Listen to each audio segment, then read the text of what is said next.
Understanding this makes hitting your irons and driver way easier. Hi everyone, my name's James Robinson, welcome back to Get Good at Golf. In today's video we're going to give you a tip that can help you not just with driver but also with your irons. It's imperative that we can be in control of our irons, but it's also really important we can hit nice long straight drives to make sure we can get down that fairway. So the first thing we're going to talk about is irons, and I see so many people who really struggle with the stance of an iron swing. I've got a 5 iron here, and as you can see, if I were to stand too far away from this, the grip gets really low, the toe of the club gets up in the air, and it's a really difficult position to hit irons from. You can see I'm bent over a little bit too much here, so even if I can start to make a little bit of a backswing that gets into an okay position, first of all I'm going to really struggle with my balance because I'm too far over here, but also you're going to really struggle to get that club back to ball with any real good dynamic loft on or with a square club face. Obviously you're going to really struggle to hit straight iron shots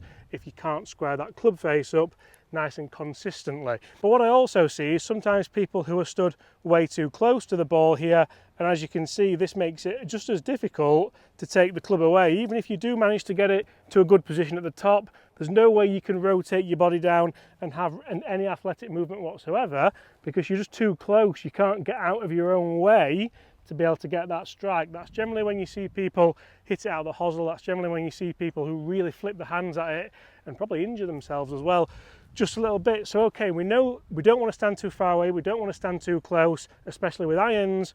So what do I do? The big thing I want to see you do is stand nice and tall, tilt from your hips, let your arms just hang down and let that grip sit nicely in those hands.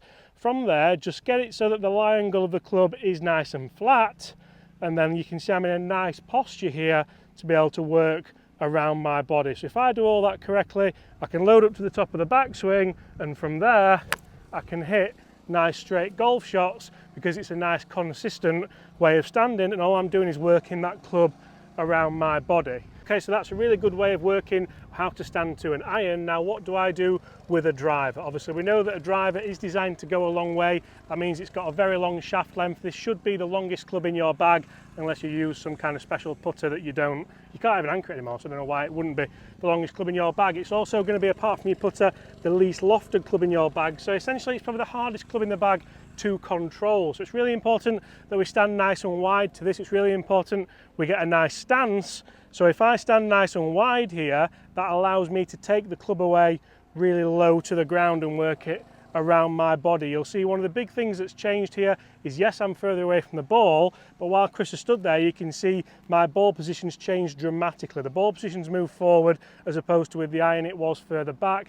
The reason being for that is with an iron I'm trying to compress that ball into the turf, I'm trying to hit down on it, and I'm trying to get a nice low ball flight. With a driver, however, I'm trying to launch that ball up in the air with a nice low spin rate, and to do that I need the low point of that club to be pre-impact. I need it to be before the ball, then I can turn up onto the ball, I can let that driver release, I can get that ball up into the air nicely. I can't do that from the position we were in before, and this is where a lot of people get unstuck. Golf's very difficult, and a lot of people think, oh, I can't learn 2 different golf swings. You're not really learning 2 different golf swings, you're just learning 2 different setup positions. From there your body will want to work in its own natural way. So if your setup position is correct where the ball is a little bit further forward here, you'll see your sternum's back a little bit. So from there you're never really going to start to hit down into there. It wouldn't be a natural thing to do because I'm trying to hit that golf ball. So if my sternum's back and I take that driver away nice and low to the ground,